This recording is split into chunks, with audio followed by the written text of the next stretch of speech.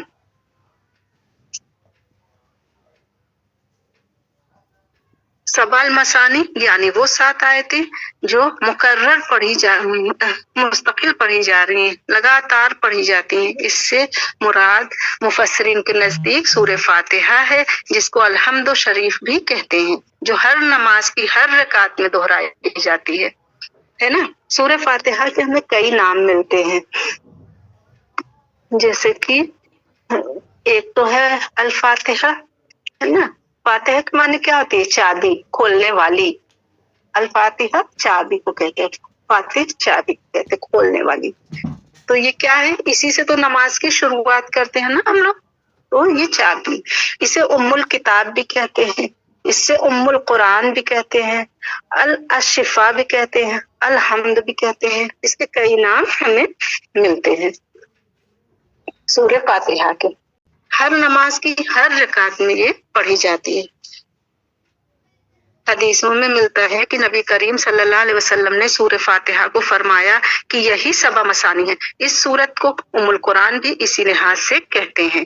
ام القرآن مطلب ماں کو کہتے ہیں ام القرآن، کہ گویا یہ ایک خلاصہ اور متن ہے جس کو کی تفصیل اور شرح پورے قرآن کو سمجھنا چاہیے۔ یہاں خصوصیت کے ساتھ سورہ فاتحہ کا ذکر اس لیے کیا کہ وہ قرآن کی تمام تعلیم کا خلاصہ ہے اور قرآن کے تمام علوم اور مطلب کا نقشہ ہے، یعنی کہ اس سے پورے قرآن کے بارے میں ہمیں پتہ چلتا ہے۔ سورہ فاتحہ کا جب ہم لوگ ترجمہ سمجھنے لگیں گے نا انشاءاللہ، تو پھر ہمیں سمجھ میں آئے گا کہ یہ پورے قرآن کا خلاصہ ہے۔ ایک حدیث میں حضور صلی اللہ علیہ وسلم کا ارشاد ہے کہ اللہ تعالیٰ نے تورات، انجیل، زبور اور قرآن کسی کتاب میں اس کا مثل نازل نہیں فرمایا۔ یہاں سے یہ بات بھی معلوم ہو گئی کہ سورہ فاتحہ کی 7 آیتیں ہیں، اور یہی وجہ ہے کہ احادیث سے معلوم ہوا ہے کہ حضرت صلی اللہ علیہ وسلم فاتحہ 7 وقفوں کے ساتھ پڑھا کرتے تھے، اور ہر آیت کا آخری لفظ کسی قدر کھینچ کر ختم کرتے تھے۔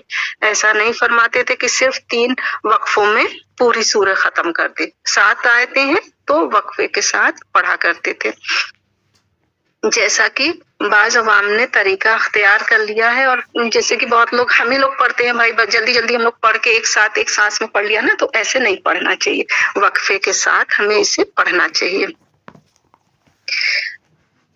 اور اس کی ہر آیت سائل کی زبان سے نکلی ہوئی معلوم ہوتی ہے کہ ایک صدا کا حکم رکھتی ہے۔ جب ایک سائل کسی کے آگے کھڑا ہوتا ہے اور اس کی مثال اس طرح سے، مطلب یہ سائل سے مثال کیوں دی گئی کہ جب کوئی سائل مانگتا ہے نا، تو مطلب لگاتار تو وہ نہیں بولتا جاتا نا، ایک بار جیسے کوئی سائل کہتا ہے اللہ کے نام پہ دے دو، تو پھر اس کے بعد دوسرا ورڈ جب بولتا ہے، دوسرا سینٹینس بولتا ہے، تھوڑا وقفے کے ساتھ بولتا ہے۔ تو اس لیے یہاں پر اس کو ایک سائل کسی کے آگے کھڑا ہوتا ہے اور اس کی مدح و ثنا کر کے حرف مطلب زبان پر لاتا ہے، یعنی کہ صاف ایک مطلب صاف بیان کرتا ہے۔ تو ایسا نہیں کرتا کہ ایک مسلسل کہ لگاتار بولتا جا رہا ہے، رک کے ٹھہر کے وہ بولتا ہے، اس لیے یہاں پہ یہ بات ہوئی ہے۔ تو اس کا مطلب ہم ایزی لینگویج میں یہ بتا رہے ہیں آپ لوگ کو کہ اس کا مطلب یہ ہے کہ ہمیں اسے ٹھہر کر پڑھنا چاہیے۔ 7 آیتیں ہیں تو ہر پہ وقفہ دینا چاہیے۔